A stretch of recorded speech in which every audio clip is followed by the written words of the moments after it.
Performance measurement का एक part है जो फाइनेंशियल परफॉर्मेंस इंडिकेटर्स था, ठीक है। उसमें हमने रेशियोज के 4 एरियाज किए थे, ठीक है। आज उसकी इस क्लास के बाद में असाइनमेंट आपको भिजवा दूंगा, ठीक है। वो आप लोगों ने असाइनमेंट जो है ना वो खुद से करवा करके मुझे बाद में जमा करवानी है, सही है। उसी तरह से उसके रेशियो के एरियाज हैं। अच्छा, एक बात उसमें याद रखिएगा, रेशियोज की जो एक्सप्लेनेशन है ना वो थोड़ी थोड़ी आपने उसमें करनी है। वो सिर्फ आप आपके जो चैप्टर है, क्या कहते हैं, आपकी जो बुक है उसमें भी उसकी एक्सप्लेनेशन दी हुई है। अदरवाइज मेरे जो उसमें लेक्चर में भी जो है उसकी रिकॉर्डिंग भी आप देख सकते हो, सही है। एक काम तो ये है, जो अभी लोग आ रहे हैं सब लोग काइंडली सुन लीजिए कि मैं एक तो असाइनमेंट भेजूंगा क्लास के बाद जो कि रेशियोज हमने की थी ना लास्ट टाइम, उसी से सिमिलर, ऑलमोस्ट बिल्कुल सिमिलर है। सिंपल आपने काम करना है। मैं बल्कि इसको स्क्रीन शेयर करने लगा हूँ ताकि आप लोगों को मैं वो दिखा भी दूँ इसको।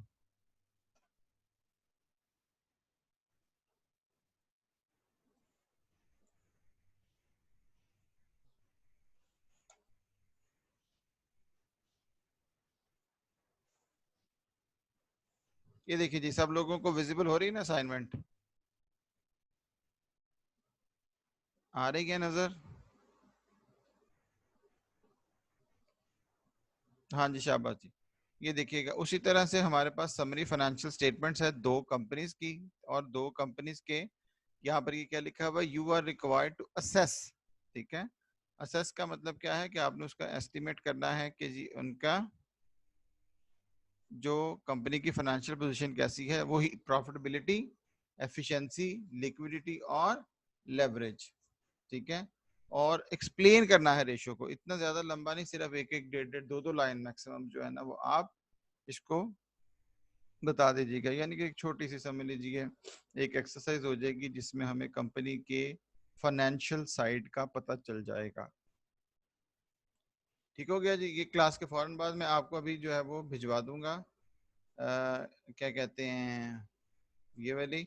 आज के जो हमारा काम है वो क्या है, वो है जी बैलेंस स्कोर कार्ड, ठीक है। अगर आपका चैप्टर आपके पास हो तो हमारे चैप्टर के दो एरियाज थे, एक फाइनेंशियल परफॉर्मेंस इंडिकेटर था, दूसरा क्या है, non financial performance indicators. Non financial performance indicators में हमारे पास मुख्तलिफ चीज़ें होती हैं जिसमें हम बैलेंस शीट या इनकम स्टेटमेंट के अलावा, बैलेंस शीट या इनकम स्टेटमेंट के अलावा हम ये देखते हैं कि जो हमारी कंपनी है वो कैसा परफॉर्म कर रही है, सही है।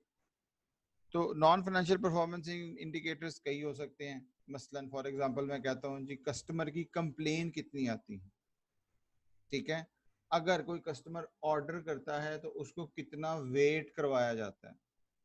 अगर कस्टमर को हम प्रोडक्ट बेचते हैं तो वो प्रोडक्ट में डिफेक्ट कितने आते हैं। या रीवर्क, रीवर्क का मतलब है एक प्रोडक्ट बना के बेच दी और बेचने के बाद हमने उसको जो है दोबारा जब हमारे पास आई तो उसको सही करना हमें पड़ा, दैट इज कॉल्ड रीवर्क। तो रीवर्क कितनी दफा करना पड़ा है। इसी तरह से मैं कहता हूँ कि जी आफ्टर सेल सर्विस कैसी है, ठीक है। हमारा रिस्पांस टाइम कैसा होता है। लोगों ने कई लोगों ने जो है ना पेनल्टीज रखी होती हैं। जिस तरह कई जगहों पे होता है कि जी अगर आपको 20 मिनट्स में पिज्ज़ा या 20 मिनट्स में प्रोडक्ट नहीं मिली तो हम आपका 20% डिस्काउंट कर देंगे या 30% कर देंगे। तो जो राइडर होता है वो बेचारा, उसके लिए ये ज़रूरी होता है कि he has to reach over there for within 20 minutes, सही है। सो इसी तरह से जो हमारे इंडिकेटर्स होते हैं, जो हमारे परफॉर्मेंस इंडिकेटर्स होते हैं, उनमें नॉन फाइनेंशियल परफॉर्मेंस इंडिकेटर्स बहुत ज़्यादा इंपॉर्टेंट है। नॉन फाइनेंशियल इंडिकेटर्स को, फाइनेंशियल इंडिकेटर्स के लिए हमारे पास क्या है, बैलेंस शीट है, इनकम स्टेटमेंट है, मुख्तलिफ तरह के बजट्स होते हैं, वेरियंसेस हम देख सकते हैं, ग्राफ बना सकते हैं, and there could be so many things. तो नॉन फाइनेंशियल परफॉर्मेंस इंडिकेटर्स के लिए एक टेक्निक, ये समझ लीजिए एक टूल जो है वो डेवलप किया गया, जो कि क्या है, बैलेंस स्कोर कार्ड अप्रोच। अगर हम इसके मतलब समझ लीजिए, समझ लें कि what is the meaning of balance score card.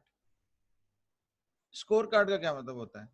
ऐसा कार्ड जिसके ऊपर आप किसी को कोई मार्क्स असाइन कर सको, किसी को कोई मार्क्स क्या कर सको, असाइन कर सको।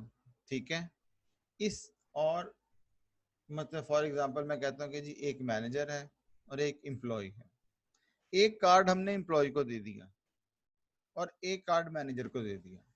ठीक है, मैं इसको एग्जांपल आपको समझाने लगा हूँ। मैनेजर ने काम असाइन करना है किसको, एम्प्लॉय को। एम्प्लॉय की कमिटमेंट है कि उसने वो काम मैनेजर को देना और उसके बदले में मैनेजर का एक्सप्लेन करने का स्टाइल, मैनेजर ने उसको किस तरह की डायरेक्शन दी, ठीक है, या मैनेजर ने उससे क्या वादा किया अगेंस्ट दैट पर्टिकुलर काम के क्या इंसेंटिव होगा, ये दोनों वो अपनी अपनी जगह पर एक कार्ड में क्या करेंगे, रिकॉर्ड करेंगे। मसलन मैनेजर जो है वो कहता है कि जी ये मैंने काम इसको दिया था, इसने टाइम पे ये टास्क लिया, टाइम पे ये मुझे दिया, रिसोर्सेज जो थे उसको सही तरह से यूटिलाइज किया, ठीक है जी मैंने टिकिंग कर ली। अब वो दोनों तरफ से क्या होता है, दोनों के पॉइंट्स क्या होते हैं, इकट्ठे होते हैं and at the end of the year हम दोनों की परफॉर्मेंस को क्या कर लेते हैं, अवेल्युएट कर लेते हैं। ठीक है, सो बैलेंस स्कोर कार्ड। अब याद रखिए जब ये बनाया गया तो हमने कहा कि ये एक ऑर्गेनाइजेशन की परफॉर्मेंस को मेजर करना है, तो कोई ऐसा टूल बनाया जाए जिससे कि हमें ऑर्गेनाइजेशन के बैलेंस होने का, यानी कि उसके क्या है कि वो एक पर्टिकुलर डायरेक्शन में सही चल रही है या नहीं।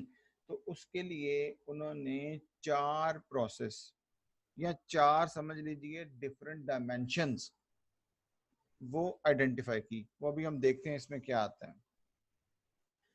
क्या है जी बैलेंस स्कोर कार्ड, बेसिकली है क्या, it is a strategic planning and management system use to align business activities. थोड़ा सा जरा इसके ऊपर गौर कीजिएगा। To the vision and strategy of the organisation by monitoring performance against each, वैसे यहाँ पे वर्ड आना चाहिए था ईच स्ट्रेटेजिक गोल, यहाँ पर उसने लिख दिया हुआ है स्ट्रेटेजिक गोल्स। क्या है यहाँ पर उसने इसको क्या एक सिस्टम मान लिया बैलेंस स्कोर कार्ड को। मैंने क्या कहा था, ये टूल, मैं अभी भी इसी बात पे कायम हूं कि ये एक हमारे पास टूल है। ठीक है, इसने क्या कहा कि जी बैलेंस स्कोर कार्ड एक ऐसा strategic planning and management system है जिसमें हम क्या करते हैं, बिजनेस की जो एक्टिविटीज हैं, बिजनेस की एक्टिविटीज क्या हैं, याद रखिए चीज बनाना, उसको सेल आउट करना, उसको मार्केट करना, फाइनेंस को मैनेज करना, रिसर्च एंड डेवलपमेंट करना, ह्यूमन रिसोर्सेज को मैनेज करना, एडमिनिस्ट्रेशन को लेके चलना, ठीक है, मैनेजमेंट ऑफ द रिसोर्सेज, ये सारी की सारी बिजनेस एक्टिविटीज हैं। और आगे इनमें अगर हम ड्रिल डाउन करते जाएं तो रॉ मटेरियल खरीदना है, किस तरह का होना चाहिए, क्वालिटी कैसी होनी चाहिए, लेबर किस तरह की रखनी है, ठीक है, खर्चों को कैसे कंट्रोल करना है, किस प्रोडक्शन को प्रायोरिटाइज करना है। So there are number of activities. ठीक है जी, सो क्या कहा उसने कि ये जो प्लानिंग है इसको अलाइन, बिजनेस एक्टिविटीज को अलाइन करना किसके साथ, वो जो हम शुरू से पढ़ते आ रहे हैं कि जी हर कंपनी का एक विजन होता है और एक मिशन होता है। ठीक है, vision it's a long term क्या कहते हैं हमारा गोल होता है जो कि हमने बेसिकली अपने आइडियाज को, अपनी ड्रीम को ट्रांसफॉर्म करना होता है रियलिटी में। और स्ट्रेटजी ऑलरेडी हमने कई दफा इसको पढ़ा भी है, देखा भी है। स्ट्रेटजी का क्या मतलब होता है, these are the different tactics. ठीक है, आमतौर से थोड़ा सा फर्क होता है स्ट्रेटजी और क्या कहते हैं टैक्टिक में। एक आसान सा डिफरेंस में हमेशा बताता होता हूँ, दोबारा से सुन लीजिए। प्लानिंग वो होती है जो हम किसी चीज को करने से पहले बनाते हैं, लेकिन जब वो प्रोसेस स्टार्ट हो जाता है तो प्लान नहीं बनता।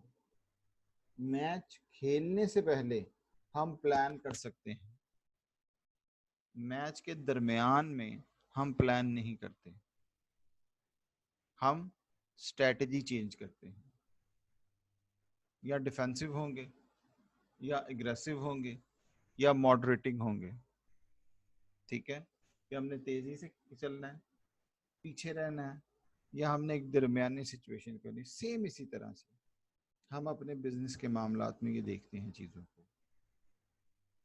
अगर हमारी कंट्री में इकोनॉमिक सिचुएशन बड़ी तेज जा रही है तो हम बड़ी क्विक डिसीजन ले लेते हैं, कर्जा भी ले लेते हैं, पैसे भी ले लेते हैं, लोन लेके अपनी प्रोडक्शन जो है उसको भी हम ज्यादा कर लेते हैं।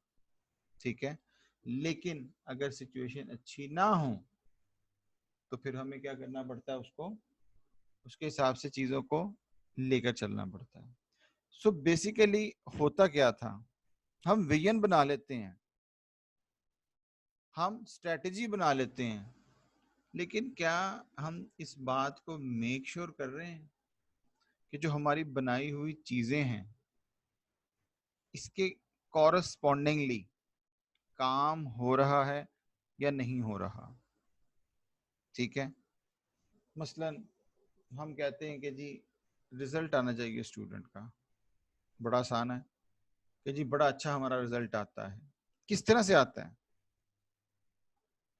क्या हमने जो अपने स्टडी के या अपनी एजुकेशन के या अपने नॉलेज क्या कहते हैं ट्रांसफरिंग एक्टिविटीज हैं उसके पैरामीटर सही सेट किए हुए हैं?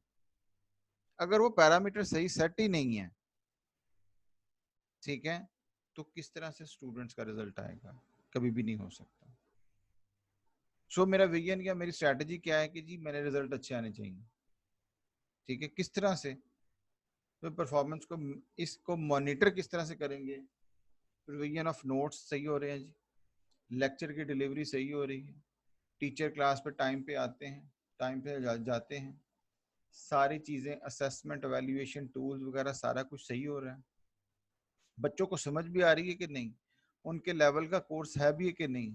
तो इसका मतलब है कि मैंने एक सिस्टम बना लिया, एक मैनेजमेंट सिस्टम बना लिया जिसने इस बात को क्या किया, इंश्योर किया। सो बैलेंस स्कोर कार्ड ने हमें एक ऐसा सिस्टम दे दिया, एक ऐसा टूल दे दिया जिससे हम इस चीज को क्या करेंगे, वेरीफाई कर लेते हैं कि जी हमारी कही हुई बातों के मुताबिक ही हमारे लोग जो हैं वो काम कर रहे हैं। और अगर वो इस तरह से कर रहे हैं तो हम अपनी स्ट्रेटजीज को इस्तेमाल करते हुए अपने विजन या और अपने मिशन को पूरा कर लेंगे। Kindly just raise your hand जी, यहाँ तक सब लोगों को क्लियर हुआ? बैलेंस स्कोर कार्ड क्या है? एक ऐसा सिस्टम जो कि इंश्योर करेगा। देखो बात पता क्या है, न्यूमेरिकली हमेशा काम करना बड़ा आसान है, ठीक है, लेकिन एक इंग्लिश की स्टेटमेंट लिख दी, विजन लिख दिया, मिशन लिख दिया, अब उसके मुताबिक काम को पूरा करना जो है वो बहरहाल एक कॉम्प्लेक्स टास्क होगा। तो हमने इस चीज को क्या कहते हैं, इंश्योर करना। हम कहते हैं कि we are the best, we deliver quality. ठीक है ना, हम ये हैं, हम वो हैं। तो क्या जो हमारे नीचे काम हो रहे हैं वो उन कामों को सेटिस्फाई कर रहे हैं, ये जो हमारा सेंटेंस है, कि नहीं? इट वाज बेसिकली 1992 में ये किया गया जी। उसके बाद 1996 में इसको क्या कहते हैं मजीद फॉलोअप किया गया। ट्रेडिशनल परफॉर्मेंस मेजरमेंट, देखिए जी सेकंड लाइन इसकी बड़ी इंपॉर्टेंट है। Only focus on external accounting data, जो कि क्या हो जाता है, ऑब्सोलीट हो जाता है। The approach is to provide balance to the financial perspective. सिर्फ और सिर्फ हम फाइनेंस के ऊपर लेके चलते थे। रिटर्न ऑन इन्वेस्टमेंट आ गया, रिटर्न ऑन कैपिटल एम्प्लॉयड आ गया, पिछले में हमने देखा भी है कि हमारा मेजर फोकस क्या होता है, प्रॉफिट। और प्रॉफिट याद रखिए, मैं कई तरीकों से बढ़ा सकता हूं, कई तरीकों से काम कर सकता हूं। बैलेंस स्कोर कार्ड क्यों यूज किया या करेंगे? इससे क्या होगा, ऑर्गेनाइजेशनल परफॉर्मेंस की मेजरिंग है कि क्या क्या चीज इफेक्ट करती है। देखिए पहली लाइन क्या है, improve organisational performance by measuring what matters. ये नहीं है कि हमने काम करने हैं, एक वर्ड याद रखिएगा जिंदगी में आपके, बल्कि आने वाली जिंदगी में।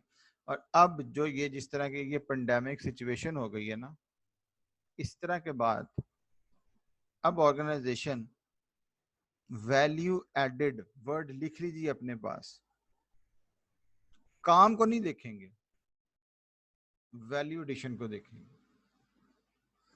और ये जो इस वक्त हुआ ना सिचुएशन, ये जो हम लॉकडाउन से गुजरे हैं, ये जो सारी चीजें हैं, अपने पास अब लिख लीजिए। आपका जो मर्जी एरिया हो, अगर आपको ऑनलाइन टूल्स अब यूज करने नहीं ना आएंगे, तो आप जिंदगी में बहुत ज्यादा पीछे रह जाओगे। अगर हमारा, अभी भी कई लोग ऐसे हैं जो अभी भी उनका स्टबर्न किस्म का जो एटीट्यूड है, या जिद्दी, या नहीं मैंने नहीं करना ये, मैं अपने तरीके से चलूंगा, तो अपने तरीके से अब हम नहीं चल सकेंगे। अगर मैं इसी बात पर अड़ा रहता कि नहीं मैंने वही क्लास पढ़ानी है, कि बस जो मैंने पढ़ के जो मैं पढ़ा रहा हूँ ये शुरू से, तो मैं ये काम नहीं कर सकता था। हुआ क्या कि इस तरह की सिचुएशन हुई, तो हमें अपने आप को मोल्ड करना पड़ा, तो अल्हम्दुलिल्लाह हमने मोल्ड किया। Increase focus on strategy and results. तीसरी चीज बड़ी इंपॉर्टेंट और सबसे ज्यादा appropriate, align organisation strategy with workers on a day to day basis. अब ये नहीं है कि हम हफ्ता 10 दिन 15 दिन महीना इंतजार करते रहेंगे, काम रोज होने हैं। तो रोज होने का मतलब क्या है कि रोज का रोज मुझे जो टास्क मिला होगा वो मेरे विजन या मिशन से वेवर्ड नहीं होगा, वेरी नहीं करेगा। फोकस ऑन द ड्राइवर्स की टू फ्यूचर परफॉर्मेंस, और कम्युनिकेशन इसने इंप्रूव कर दी किसमें, ऑर्गेनाइजेशन में।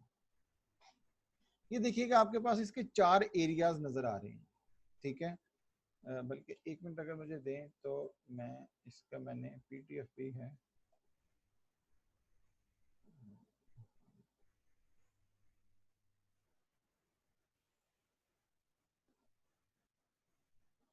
उसमें जरा एक ज्यादा क्लियर नजर आ जाएगा। हाँ जी देखिएगा, बैलेंस का मतलब क्या है जी, ये देखिए 4 एरियाज, हमने बचपन में पढ़ा था सर्कल, है ना, सर्कल के भी 4 एरियाज होते हैं, वो पढ़ा था ना, X axis, positive X axis, negative Y और दूसरा नेगेटिव वाई, और इन सबको अगर मिला दो तो एंगल 360 का बन जाता है।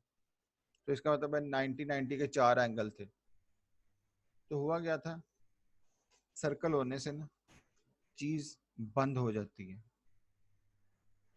और जब चीज क्लोज होती है ना सर्कल, आप देखो आमतौर पर आप ग्राउंड्स देखते हो, क्या करते हैं वो, रोप लगाते हैं बंद करने के लिए। क्यों, कि हमें अपना एरिया और ऑफ परफॉर्मेंस पता हो।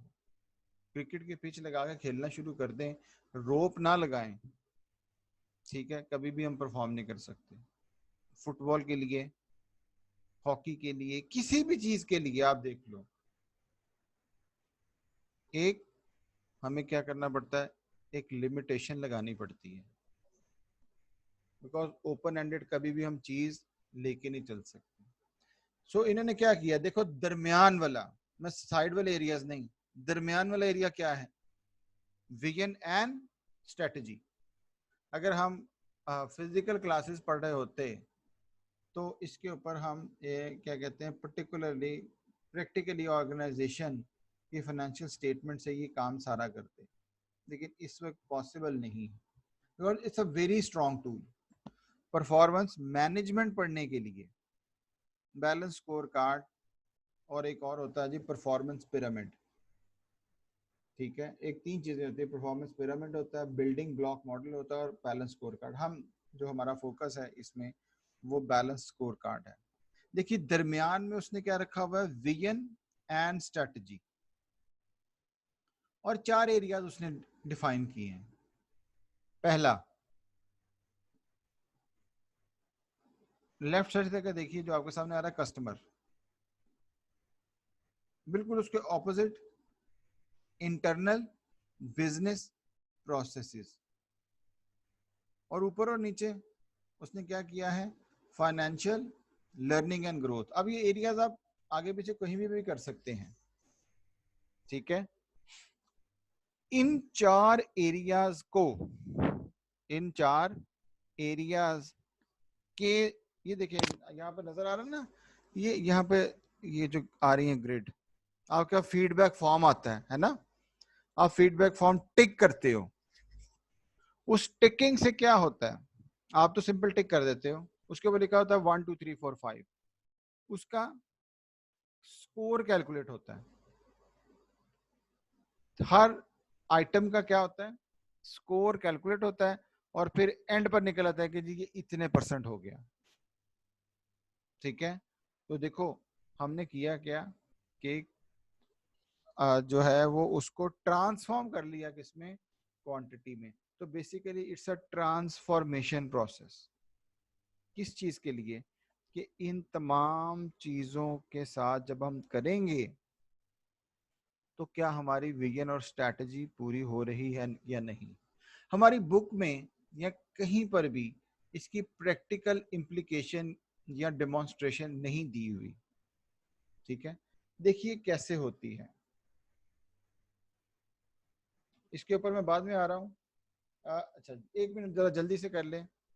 फाइनेंशियल क्या है जी, रिटर्न ऑन कैपिटल एम्प्लॉयड, हम इसके एरिया कर चुके हैं ऑलमोस्ट, ठीक है। फाइनेंशियल परस्पेक्टिव वही जो पीछे हम पढ़ के आए सारी रेशियोज।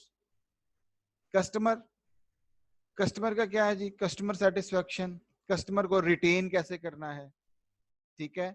नए कस्टमर किस तरह से लेके आने हैं, और मार्केट के शेयर को कैसे बढ़ाना है। इंटरनल बिजनेस के हम कितने इनोवेटिव हैं, हमारे जो ऑपरेशंस हैं वो कितने अच्छे चल रहे हैं, हमारा प्रोडक्शन साइकिल कितने तेजी से या विदाउट इंटरप्शन किस तरह से पूरा होता है। और जिस तरह से मैंने कहा था ना आफ्टर सेल सर्विस, ये देखिए आफ्टर सेल सर्विस में वारंटी, रिपेयर, डिफेक्ट्स वगैरह के जो रिटर्न है इसकी क्या परसेंटेज है, ठीक है। Learning and growth, learning and growth क्या है जी, कि हमारे जो लोग हैं उनको हम कितना ट्रेन करते हैं, और हमारा जो सिस्टम है उसको हम कितना अच्छा अपग्रेड करते हैं। अच्छा ये सारी ना थ्योरी है, अगेन जितना मर्जी रट्टा मार लें, इसका चलता कैसे है काम, ये देखिए बड़ी अच्छा और बड़ा मेहनत करके किसी ने इसको प्रैक्टिकली इसको ट्रांसफॉर्म किया बैलेंस स्कोर कार्ड। देखिएगा जरा, बैलेंस स्कोर कार्ड सबसे पहला ग्रिड उसने क्या बनाया, स्ट्रेटजी मैप, ठीक है। उससे अगला ग्रिड क्या है, ग्रिड का मतलब है ये पहला, ये जो ब्लॉक आपको नजर आ रहा है। दूसरा ब्लॉक क्या है, बैलेंस स्कोर कार्ड, और तीसरा क्या है, एक्शन प्लान। यानी कि ये नहीं है कि हम सिर्फ और सिर्फ चेकिंग टिकिंग और नंबरिंग करते रहें, ठीक है। इसकी बेस पे हमने एक्शन कैसे लेने हैं, और बड़ा अच्छा उसने एंड पे काम किया। ये देखें ये जो येलो है ना, येलो, इसमें उसने दो चीजें लिखी हैं, एक लिखा ओपेक्स, एक लिखा कैपेक्स। अपने पास लिख लीजिए जी ये क्या होता है। Opex stands for operating expenses, opex stands for operating expenses, operating expenses day to day. और capex stand for capital expenditure, one time. Machinery तो नहीं चेंज करनी, नई मशीनरी तो नहीं लेके आनी, ठीक है। नया प्लांट, नई फैक्ट्री, हमने बड़ा खर्चा कब करना है, किस वक्त करना है। देखिए यहाँ पे हमारे 4 एरियाज थे, कौन कौन से, 4 एरियाज में financial, customer, internal, learning and growth, ठीक है। Financial perspective customer, internal, learning and growth. पहला देखिए जी, फाइनेंशियल पर्सपेक्टिव क्या है? लॉन्ग टर्म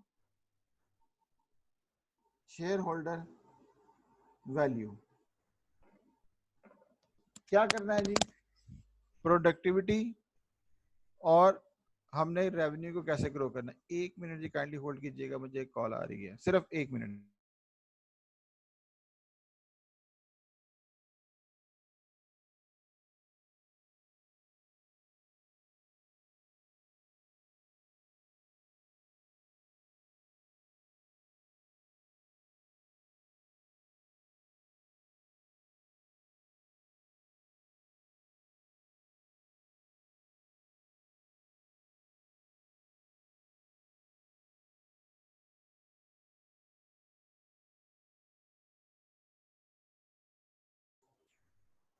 ओके जी, सॉरी।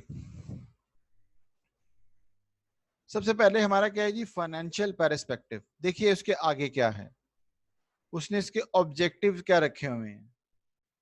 क्या कि हमारी ऑपरेटिंग कॉस्ट कितनी आ रही है, वो जो हमने किया था ना एफिशिएंसी, हमारे रिसीवेबल्स का क्या हिसाब है, हमारे स्टॉक डेज क्या हैं, हमारे पेएबल डेज क्या हैं, कैपेसिटी किस तरह से यूटिलाइज कर रहे हैं हम, कैपेबिलिटी, अपने एम्प्लॉयज की कैपेबिलिटी को हम यूटिलाइज कर रहे हैं, या हमने अपने ब्रांड और इमेज को जो है, देखिए आप उसके सामने क्या है, ये देखिए ऑपरेटिंग कॉस्ट पर यूनिट और उसकी एफिशिएंसी।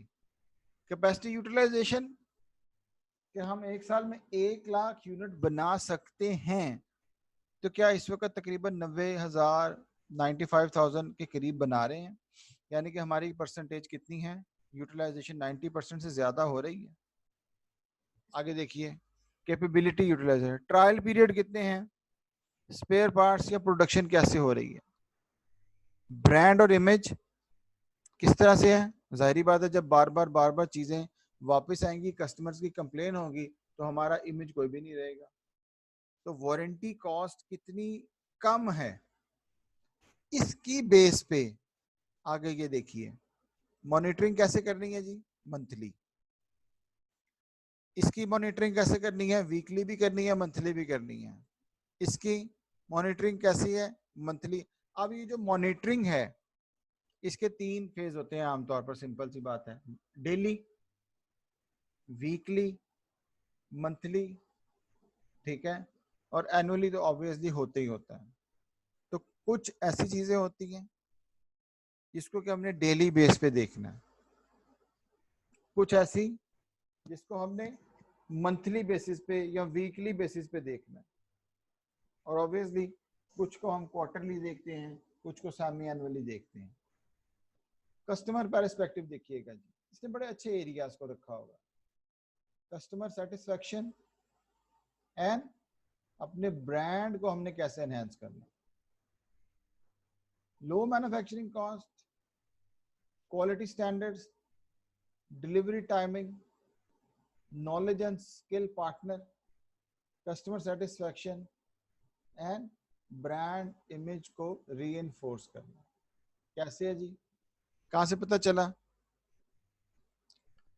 मैन आवर, 1 यूनिट को बनाते हुए लेबर कितने घंटे काम करती है, डिफेक्ट कितने आते हैं, 100 चीज पीसीस बनते हैं तो हम कहते हैं कि जी 2 खराब होते हैं, इसका मतलब है 2% डिफेक्ट है।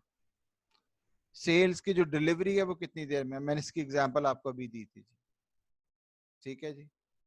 फीडबैक क्या है, और हमारा सेल्स का वॉल्यूम क्या है। अब इसके सामने इसकी मॉनिटरिंग देखिए, ये देखिए डिफेक्ट रोज के रोज, सेल्स रेगुलर है, डेली का मैटर है, डेली मॉनिटर करेंगे, ठीक है।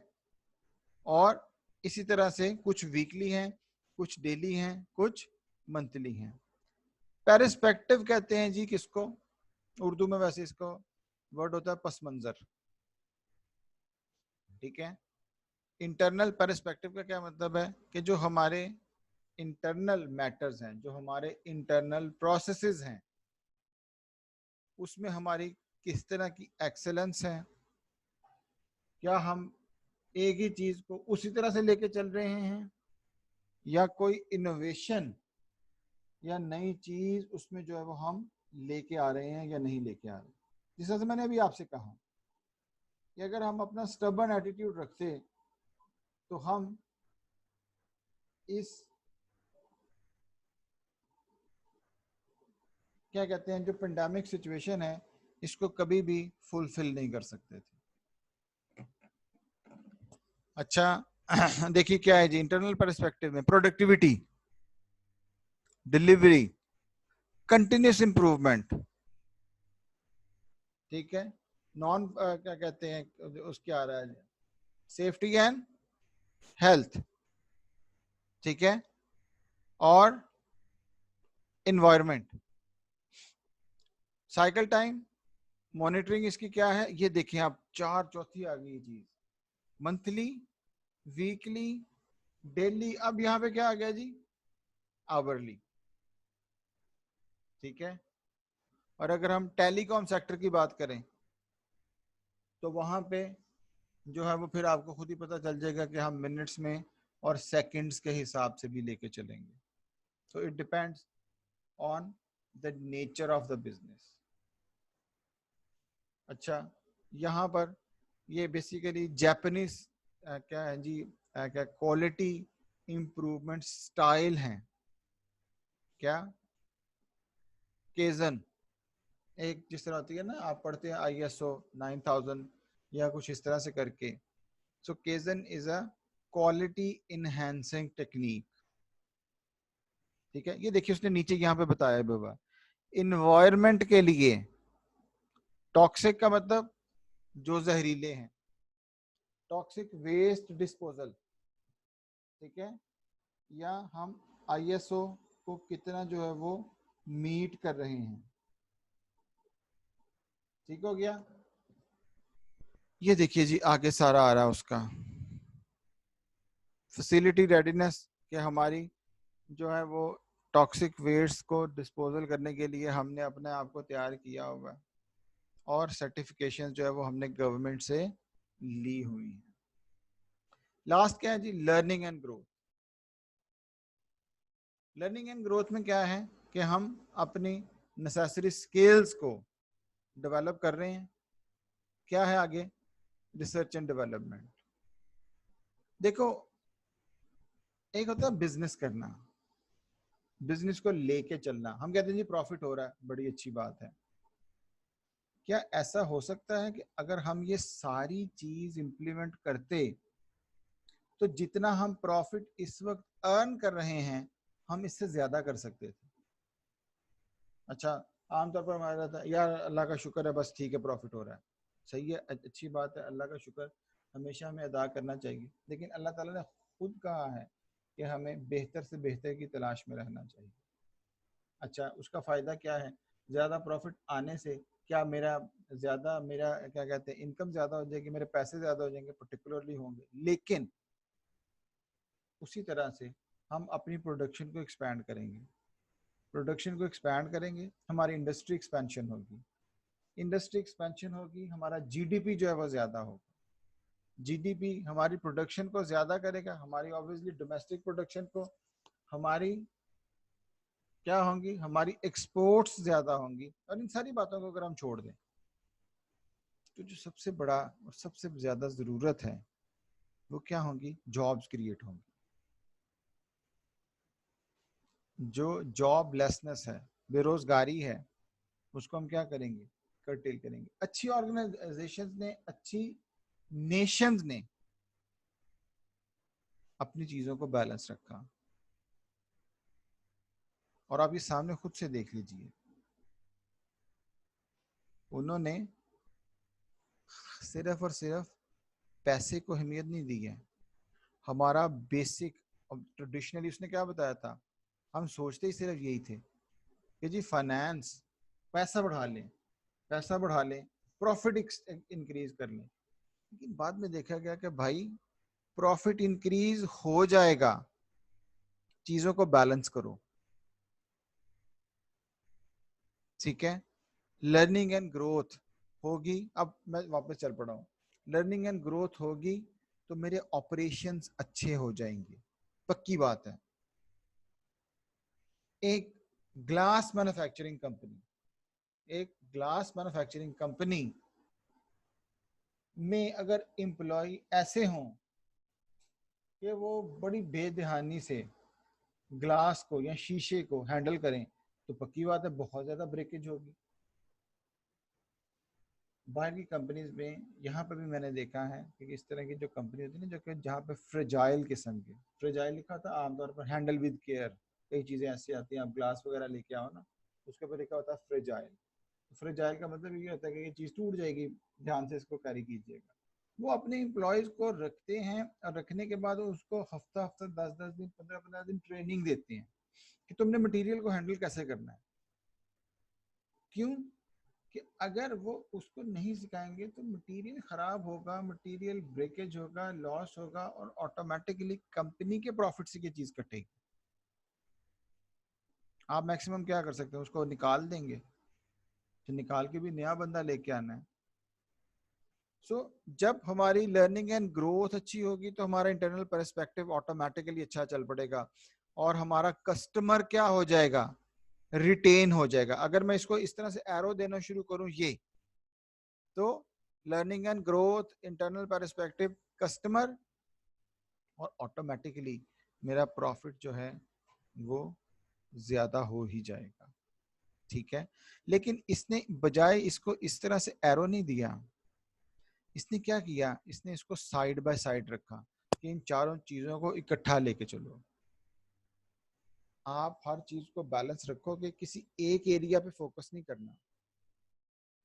आप खुद से देखो, अब आप जब अब इस सारी चीजों को छोड़ दो, ये चीज किसको पता है, जो स्ट्रेटजी मेकर है। ये चीज किसको पता है, जो मैनेजर है। ये कौन से हैं, ये सुपरवाइजर के पास पता है। और अगेन यहां से फिर ये चीज किसके ऊपर आ गई, ये देखिए, ये दोबारा से मैं बता रहा हूं, यहां से किसके ऊपर आ गई, वापस डिसीजन मेकर के पास, क्या छोटे खर्चे करने हैं या एकदम से बड़े खर्चे करें। तो जो नीचे वाला स्टाफ है उसको सिर्फ इन चीजों का पता है, सिर्फ इन चीजों का। अब मैं वो वापस आ रहा हूं उसकी एग्जाम्पल के, उसकी डेफिनेशन के ऊपर, कि स्ट्रेटजी की चीजों को बनाया हुओं को हमने अलाइन करना है डे टू डे एक्टिविटी से। किस तरह से, इस प्रोसेस से। यहां से मुझे ये रिपोर्ट मिलेगी, ये सारी रिपोर्ट्स मुझे मिलती जाएंगी, और जैसे जैसे मेरे पास रिपोर्ट्स आती जाएंगी मैं उनको ब्लू या रेड से, ब्लू सही होगा, रेड जो भी होगा उस एरिया को सही करना है। तो ऑटोमेटिकली मेरा जो प्लान है, मेरा जो स्ट्रेटजी है, वो मेरी डेली एक्टिविटीज के साथ क्या हो जाएगा, अलाइन हो जाएगा। ठीक है, देखिए यहाँ पे उसने एक स्ट्रेटजी में आप क्या बताया, फाइनेंशियल पर्सपेक्टिव, ग्रोथ की स्ट्रेटजी, शेयर होल्डर की वैल्यू को किस तरह से लेके चलना है, बनाना है नई फ्रेंचाइज, कस्टमर की value, cost per unit, assets की utilisation. Customer perspective, customer acquisition, customer acquisition का मतलब, एक्विजिशन का मतलब खरीदना होता है, लेकिन यहाँ पे कस्टमर, नए कस्टमर्स को लेके आना है, और जब उनको ले आए तो उनको रिटेन करना है। याद रखिए, आप 100 कस्टमर ले आए, लेकिन 100 में से आप ये देखें कि सिर्फ 25 नहीं रहे, सॉरी 25 वापस आए हैं, तो आपके बिजनेस की कोई सक्सेस नहीं है। हो सकता है वो जो 25 है उनके पास कोई मजबूरी हो, लेकिन अगर आपके 100 में से 80, 85, 90 वापस आए हैं, तो तब आपकी सक्सेस है। इसका मतलब है आपने अपने कस्टमर की चेन को क्या कर लिया है, रिटेन कर लिया। कैसे आ रहा है, product leadership, customer intimacy, operational excellence. ठीक हो गया, ये देखिए प्राइस, क्वालिटी, टाइम, फंक्शन। आपका रिलेशनशिप कैसा है, और आपका जो इमेज है, वो जो आपका ब्रांड है, वो किस तरह का इमेज दे रहा है।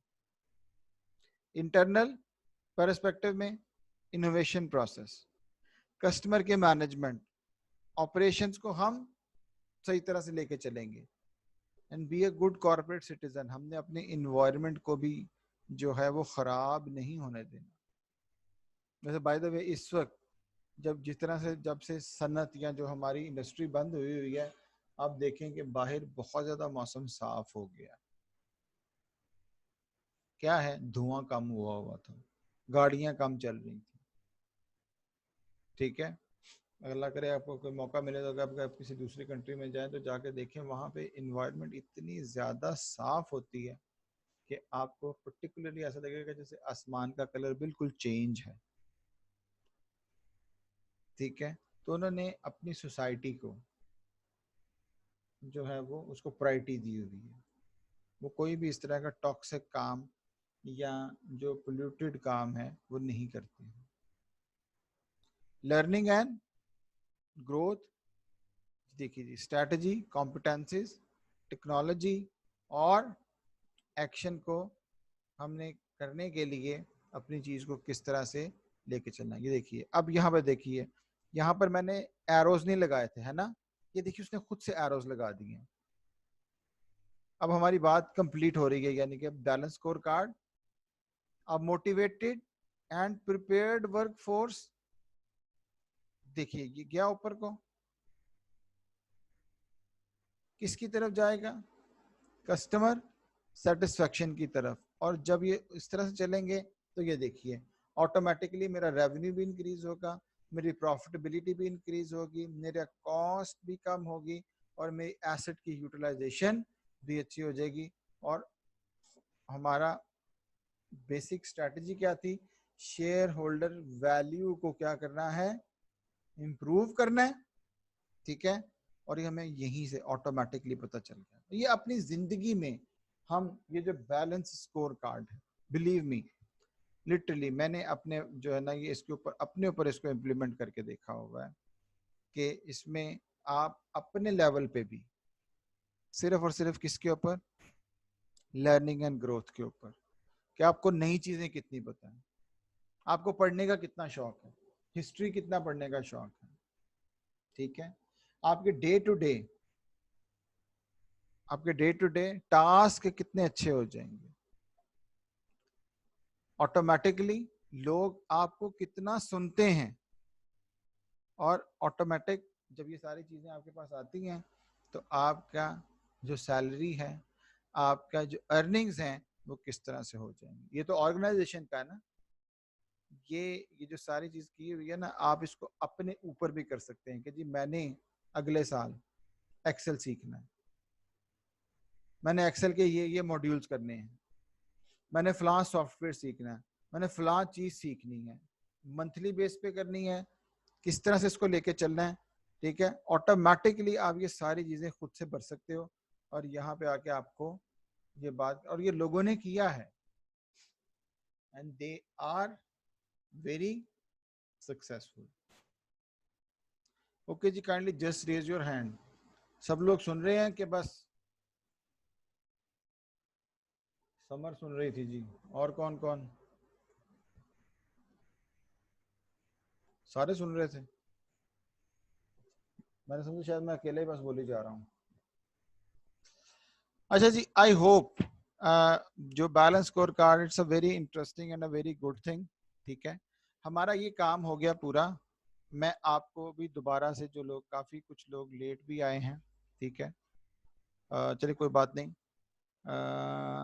मैं आप लोगों को right away after this class, या हो सकता है अगली क्लास के फौरन बाद।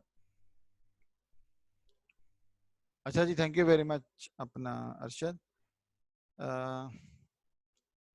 आपको मैं असाइनमेंट भेजने लगा हूँ जो सिमिलर होगी पिछले वालों की। ठीक है, कि मुनज़्ज़ा को मैंने मैसेज किया था कि वो मुझे बता दे मेरी असाइनमेंट्स और वो कितनी हो चुकी हैं। तो परफॉर्मेंस मैनेजमेंट की हमारी 3 हो गई हुई जी ऑलरेडी, और ग्रुप अकाउंट्स की 4। तो आज अभी 4th वन में भेजने लगा हूँ परफॉर्मेंस मैनेजमेंट की, और ग्रुप अकाउंट्स की भी आज एक और होगी अभी क्लास फौरन बाद दूसरी जो है उसमें। तो इंशाल्लाह ताला इसके मार्क्स भी साथ साथ हो रहे हैं, तो वो भी अपलोड हो जाएंगे। ठीक है जी, इसको मैं अभी अपना क्या कहते हैं, जो दूसरी क्लास है उसके फ़ौरन बाद 12 ओ क्लॉक के बाद आपको असाइनमेंट भी मिल जाएगी, सारा मटेरियल भी अपलोड कर दूंगा। ऑलरेडी मैंने सारा चीज़ें जो वो कर दी हुई हैं। इंशाल्लाह ताला जो जमील साहब वाला मसला है वो भी मैं आज मिल के उनके साथ ये लाजमी करवाता हूँ, तो फिर मैं आप लोगों से कंफर्म कर लूँगा जी। ठीक है जी, थैंक यू वेरी मच। अल्लाह ताला हम सबको महफूज रखे। ठीक है, नेक्स्ट क्लास में इंशाल्लाह ताला मिलते हैं। Thank you very much. अल्लाह हाफिज़।